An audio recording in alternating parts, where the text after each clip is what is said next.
सुनैना जी बेटे के ऑफिस के बाहर बैठी हुई उसका इंतजार कर रही थी। उनकी सूनी आंखें बस दरवाजे की तरफ ही निहारे जा रही थी। जब एक जगह बैठे बैठे उनके घुटने जवाब देने लगे तो वहाँ के चपरासी ने तरस खाकर उन्हें अपनी कुर्सी बैठने के लिए दे दी। बहुत बहुत शुक्रिया बेटा तुम्हारा, सुनैना जी ने भरी आंखों से उसको आशीर्वाद दिया। कुछ ही देर में अपने बेटे को गाड़ी से उतरता देखकर सुनैना जी अचानक से दौड़कर अपने बेटे के गले लगकर फूट फूट कर रोने लगी। माँ को ऐसे कपड़ों में सबके सामने गले लगाकर देखकर दीपक खुद को बड़ा अपमानित महसूस कर रहा था। उसने सुनैना जी को दूर झटकते हुए गार्ड से कहा, कौन है ये बुढ़िया और यहाँ क्या कर रही है? सर, वो कब से आपका इंतज़ार कर रही हैं। आपके कारण उनका रो रो कर बुरा हाल है। दीपक चिल्लाता हुआ बोला, दिमाग खराब हो गया है तुम्हारा? ये मेरा ऑफिस है, कोई खैरात खाना नहीं खोल रखा है यहाँ मैंने, जो कोई भी मुंह उठाए चला आता है। मैंने क्या ये ऑफिस भिखारियों की सेवा करने के लिए खोल रखा है? निकालो इनको यहाँ से कुछ पैसे देकर। पता नहीं कैसे बेशर्मों की तरह मुंह उठाए चले आते हैं। अपने बेटे के मुंह से ये सब सुनकर सुनैना जी उसको एकटक निहारने लगी। उनकी आंखों से आंसुओं की अविरल धारा बह निकली। बेटा, तुम ये कैसी बातें कर रहे हो? तुम्हारे पिता अस्पताल में जिंदगी और मौत से जूझ रहे हैं। डॉक्टर ने बोला है जल्दी से जल्दी उनके लिए खून की व्यवस्था की जाए।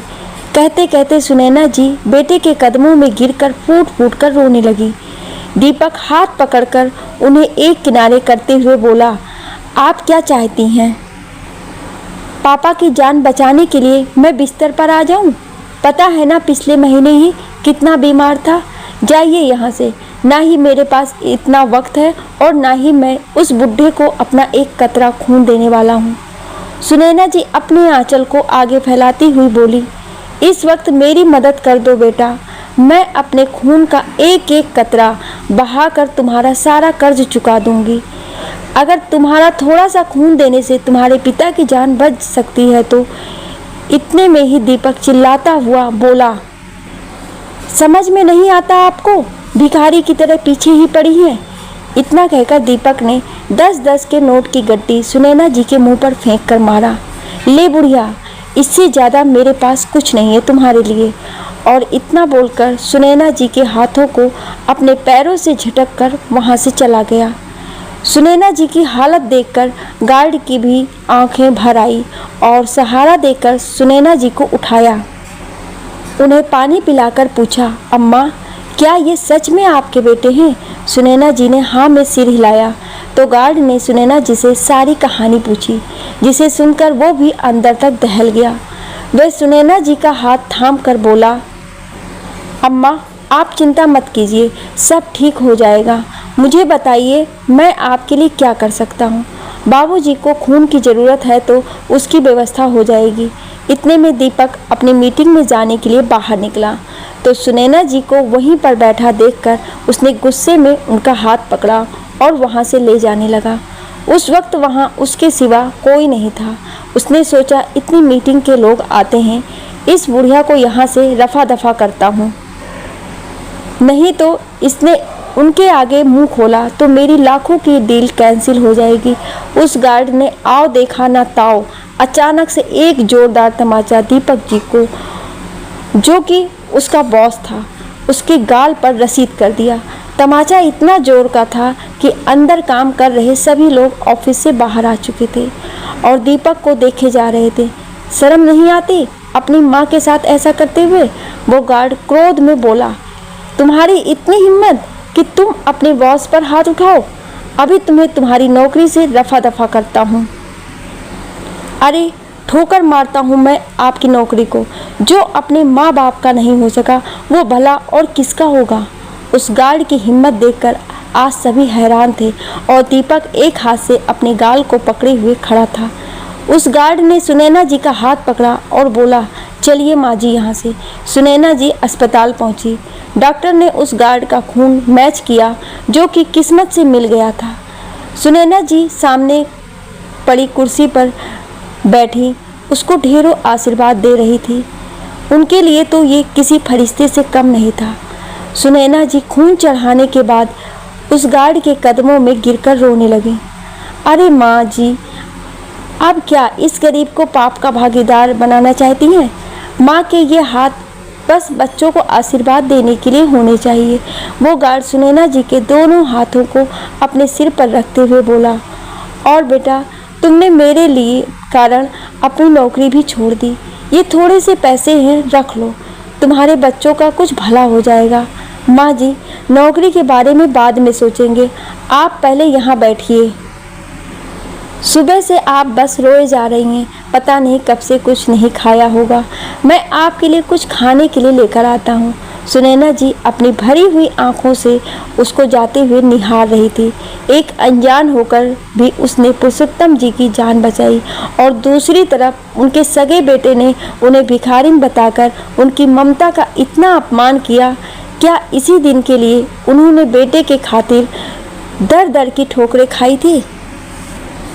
दिन रात एक करके पुरुषोत्तम जी ने बेटे को पढ़ाने के लिए विदेश भेजा था, ताकि वो अपने सारे सपने पूरे कर सके।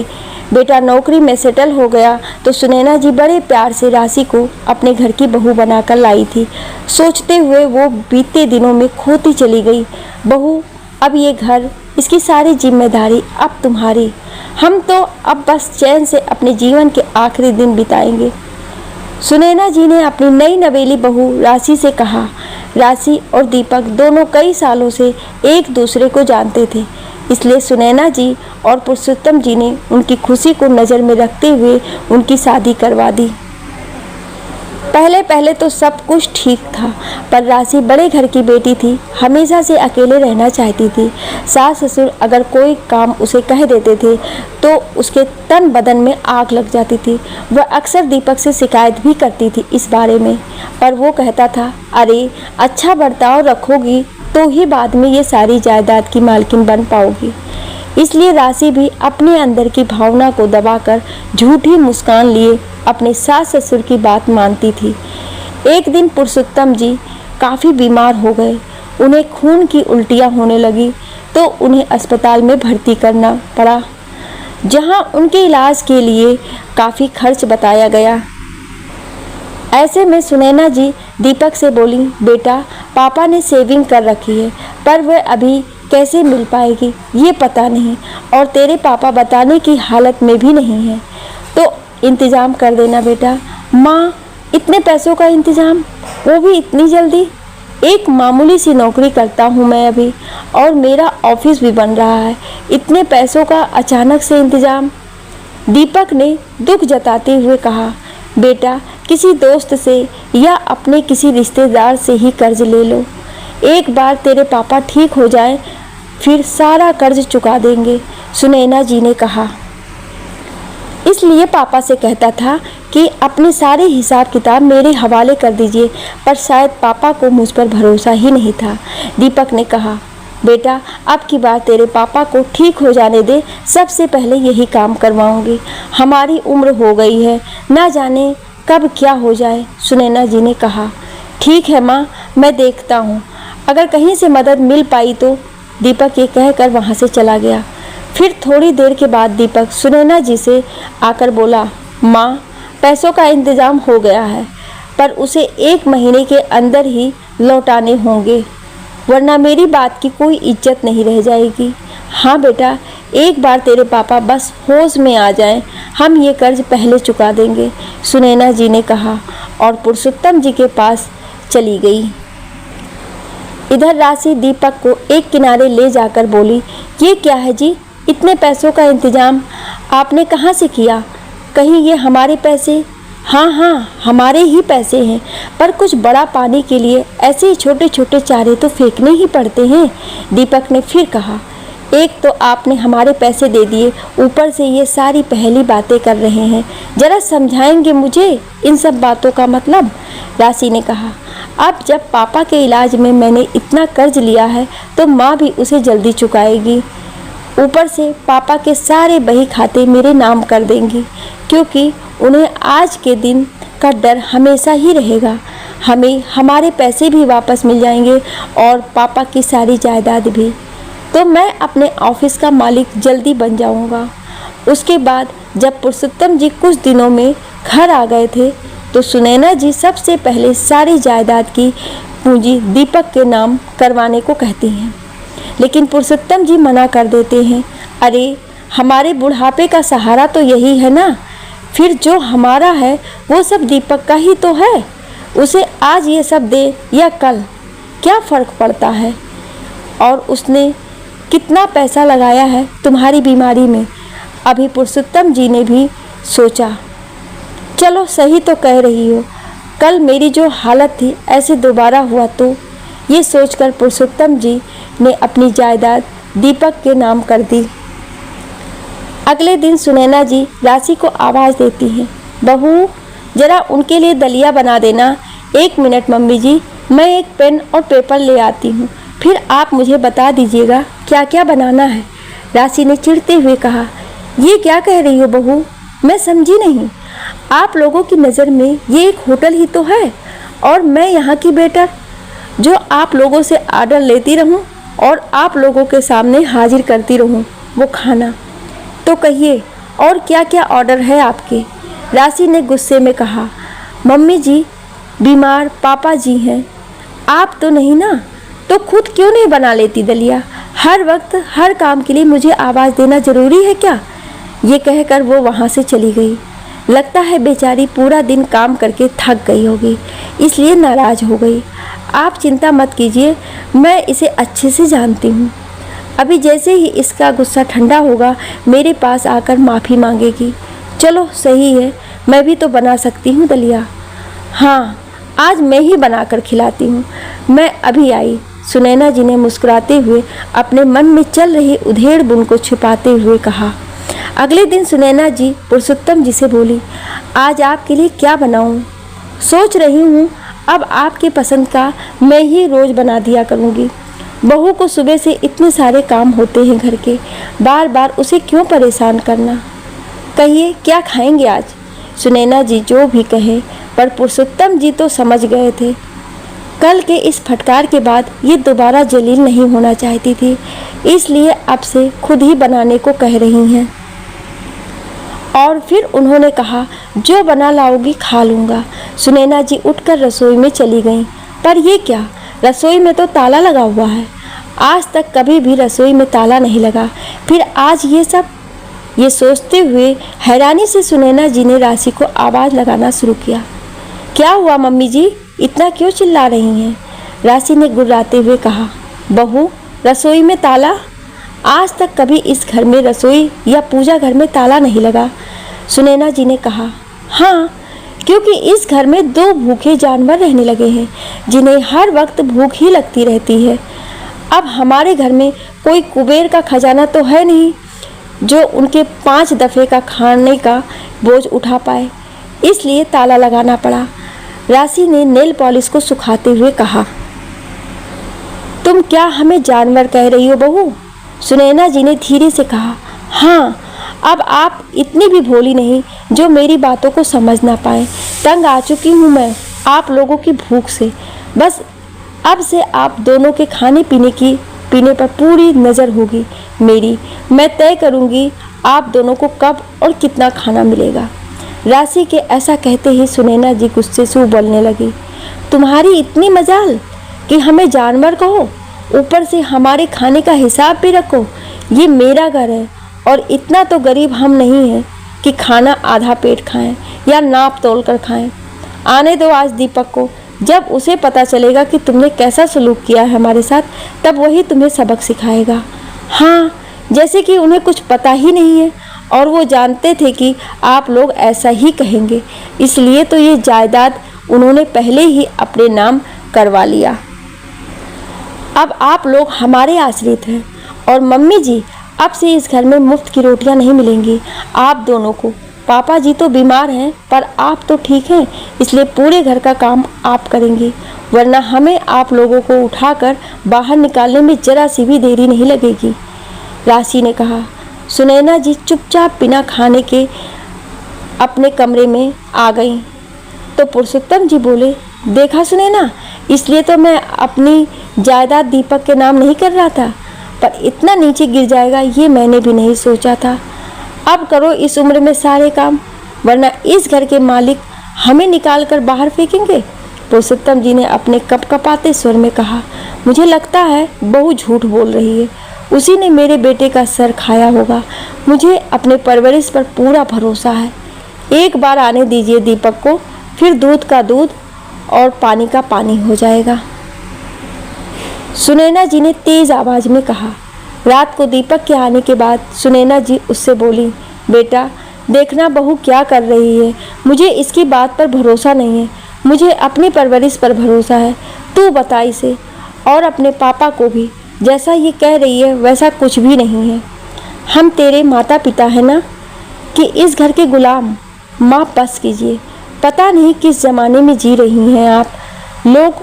आज के ज़माने में ना बाप बड़ा ना भैया, सबसे बड़ा रुपया। और आपको क्या लगता था कि पूरी ज़िंदगी मैं और राशि आप दोनों की जी हजूरी करेंगे? दीपक ने दमकते हुए कहा। सुनैना जी तो अब तक आशा की एक दीपक लिए खड़ी थी कि शायद दीपक राशि को डांटेगा, उसके खिलाफ अपने माता पिता के साथ खड़ा होगा, पर दीपक के आते ही वह दीपक को बुझा दिया और वो निशब्द होकर अपने आंसू बहाने लगी। अब तो राशि ने उन पर खुलकर ज्यादतियाँ करना शुरू कर दिया। पहले तो राशि ने रसोई में ताला लगाया, फिर उसने खाना 3 बार से हटके 2 बार कर दिया और फिर बासी खराब खाना उन्हें परोसने लगी। इससे पहले से ही बीमार पुरुषोत्तम जी धीरे धीरे और बीमार रहने लगे। एक दिन सुनैना जी बड़ी कमजोरी महसूस कर रही थी। एक तो घर का सारा काम, ऊपर से खाना भी सही से नहीं मिलता। कमज़ोर होना तो लाजमी था। वो घर का सारा काम ख़त्म करके थोड़ा लेटने का सोचती हैं तो उनकी आंखें लग जाती हैं। इतने में पुरुषोत्तम जी कमरे से बाहर जाकर राशि से कहते हैं, बहू आज मुझे रात का खाना मत देना, उसके बदले अपनी सास को भरपेट खिला देना, बड़ी कमज़ोर महसूस कर रही है। ठीक है, फिर आप तो कमज़ोरी महसूस नहीं करेंगे ना। आप दोनों तो ऐसे जता रहे हैं जैसे मैं आप दोनों को भूखा रखती हूँ। सारा दिन काम तो कुछ कर नहीं पाते, बस खाना ही चाहिए इन दोनों को, राशि ने झल्लाते हुए कहा। उसके बाद सुनैना जी जब उठती हैं, बड़ी देर हो गई मुझे सोते हुए, आपने मुझे उठाया क्यों नहीं? सुनैना जी ने कहा, तुम इतने आराम से सो रही थी कि उठाने का मन ही नहीं किया और मैं खाना खाने चला गया। अब तुम भी जाकर खा लो। पुरुषोत्तम जी ने कहा, आपने खाना खा लिया? चलो अच्छा है, आपको समय से खाना भी चाहिए। अच्छा ये बताइए क्या बनाया है बहू ने? मतलब फिर से बासी खाना ही तो नहीं दिया ना? सुनैना जी ने कहा। अरे सुनैना, तुम बहुत सवाल करती हो, जाकर खा लो, जो भी है, जिंदा ही तो रहना है, स्वाद तो कब का भूल चुके हैं। पुरुषोत्तम जी ने चिढ़ते हुए कहा। ठीक है, जाती हूँ, इतना भड़किए मत। फिर सुनैना जी चली जाती हैं। जब वह अपना खाना देखती हैं तो वो हैरान हो जाती हैं, क्योंकि उसे हर रोज़ राशि 1 कटोरी दाल और 2 रोटियां ही देती थी, पर आज 2 कटोरी दाल और 4 रोटियां थी। अपने कौतूहल को वो संभाल नहीं पाई और राशि से पूछ बैठी, क्या हुआ बहू, आज मेरी थाली में ज़्यादा खाना क्यों? भूख नहीं लगी है क्या? ज़्यादा बातें ना करके जो मिला है वो खा लीजिए, वरना ये भी नहीं मिलेगा, राशि ने कहा। अपने भूख के आगे सुनैना जी ने और कुछ नहीं पूछा और जल्दी जल्दी खाना खा लिया। फिर वो बर्तन वगैरह धोकर रात को सोने चली गई। वो आज के ज़्यादा खाने की बात पुरुषोत्तम जी को बताना चाह रही थी, पर जब वो कमरे में गई पुरुषोत्तम जी सो चुके थे। सुबह बताऊंगी। इन्हें ये सोचकर सुनैना जी भी सो जाती हैं। सुबह जब सुनैना जी की नींद खुली तो पुरुषोत्तम जी अपने बिस्तर से नीचे पड़े थे। उनके मुंह से काफ़ी खून बह रहा था। सुनैना जी ने बेटे के आगे हाथ पैर जोड़कर उन्हें अस्पताल में भर्ती करवाया तो बेटा उन्हें सरकारी अस्पताल में छोड़कर वापस आ गया था। डॉक्टर ने तुरंत उन्हें खून की व्यवस्था करने को कहा, लेकिन दर दर की ठोकरें खाने के बाद भी सुनैना जी को कहीं खून नहीं मिला। तो वो बेटे के ऑफिस पहुंची, जहां उन्हें भिखारिन कहकर बेटे ने निकाल दिया था। इतने में माँ जी कुछ खा लीजिए, उस गार्ड ने सुनैना जी की तरफ कुछ चाय देते हुए कहा, लेकिन उससे पहले ही डॉक्टर बाहर आकर बोले, माफ़ करना, हम पुरुषोत्तम जी को देर होने की वजह से नहीं बचा पाए। सुनैना जी का निवाला मुंह में जाने से पहले ही नीचे जमीन पर छूटकर गिर गया। उन्होंने देखा पुरुषोत्तम जी शांत भाव से सो रहे थे। वो समझ चुकी थी कि अब वो जा चुके थे, पर सबसे आश्चर्य की बात यह थी कि सुनैना जी की आंखों में आंसू नहीं थे।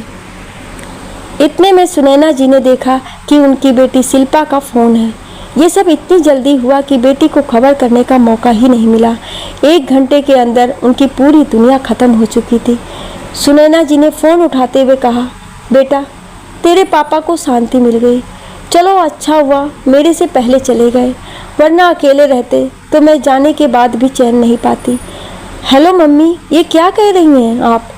पापा भी कल रात पता नहीं बहुत कुछ कह रहे थे और बार बार एक ही बात कहे जा रहे थे, मम्मी का ध्यान रखना। क्या हुआ मम्मी? शिल्पा ने फ़ोन पर कहा। पर अब सुनैना जी निशब्द होकर निढाल सी बैठ गई थी। ना तो वो रो रही थी और ना ही कोई बात कर रही थी। पता लगने पर राशि अस्पताल आई तो देखा पुरुषोत्तम जी स्वर्ग सिधार चुके हैं और सुनैना जी मूरत की तरह उनके पास बैठी हुई है। वो गार्ड भी हैरानी से सुनैना जी को देख रहा था, पर सुनैना जी वैसी ही स्थिर रही। शाम तक पुरुषोत्तम जी का क्रियाकर्म भी हो चुका था, लेकिन वो विदेश में रहने के कारण बेटी अब तक नहीं पहुंच पाई थी। उस गार्ड ने सुनैना जी को सहानुभूति दी और नम आंखों से शाम को अपने घर लौट आया। सुनैना जी तो पुरुषोत्तम जी के बिना पत्थर सी बनकर रह गई थी। अगले दिन राशि बोली, सुनिए जी, कल शिल्पा आ रही है, पता नहीं वो क्या करेगी। जब उसे सब कुछ पता चलेगा कि हमारे कारण बाबूजी की जान चली गई तो? राशि ने डरते हुए दीपक से कहा। और कौन बताएगा उसे ये? मूरत बनी मेरी माँ, दीपक ने कहा। मैं तो हैरान हूँ, मम्मी जी ने शिल्पा को फ़ोन करके अब तक क्यों नहीं कहा? और क्या पता कह भी दिया हो, राशि ने कहा। क्या तुम शिल्पा को नहीं जानती? अगर उसे इन सब के बारे में पहले पता होता तो वो कब का यहाँ आग धमकती, दीपक ने कहा। मैं क्या कहती हूँ, आपके पापा तो चल ही बसे, अब इस पागल बुढ़िया को भी उनके पास भेजकर सारी समस्या ही खत्म कर देते हैं। फिर शिल्पा या किसी और का कोई डर नहीं रहेगा। सबको ये कह देंगे कि पापा की शोक में ये भी चल बसी, राशि ने कहा।